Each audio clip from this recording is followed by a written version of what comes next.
மனசு சொல்லிட்டு கேட்கணுமா இல்ல புத்தி சொல்லிட்டு கேட்கணுமா? எது கேட்கணும்? என்னடா ரொம்ப டீப்பா இதை யோசிச்சுக்கிற? என்ன விஷயம்? இல்ல, ஒரு முக்கியமான முடிவு எடுக்கணும், அதான் யோசிச்சுக்கிறேன். அப்படி என்னடா முக்கியமான முடிவு? சொல்றேன். அதுக்கு முன்னாடி மனசு சொல்லிட்டு கேட்கணுமா இல்ல புத்தி சொல்லிட்டு கேட்கணுமா? எது கேட்கணும்?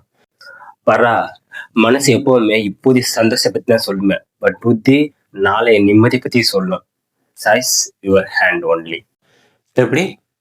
புரியல. பர்றா, உனக்கு பிடிச்ச ஷர்ட்டு கடையில இருக்கு. அந்த கடையில ஒரே பீஸ் தான் இருக்குது. அதோட விலை 1000 ரூபாய். உங்ககிட்ட இருக்கிறது 1000 ரூபாய் தான். வேற காசு உன்கிட்ட இல்ல. சரி, ஓகே. முழுசு சொல்லும் சட்டை வாங்குடா, திரும்ப கிடைக்காதுன்னு சொல்லும்.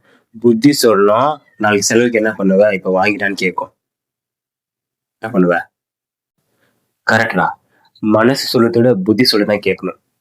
தேங்க்ஸ். சரி, அப்படி என்ன முடிவு எடுக்க போற? அதுவா, மட்டன் பிரியாணி சாப்பிடணும்ட்டு மனசு சொல்லுது, சிக்கன் பிரியாணி சாப்பிடணும்ட்டு புத்தி சொல்லுது. ஒரே கன்ஃபியூஷனா இருந்த. இப்ப எல்லாம் கிளியர் ஆயிடுச்சு. I am okay. Chicken biryani confirm. அடைச்சு ஏஞ்சி போனாய.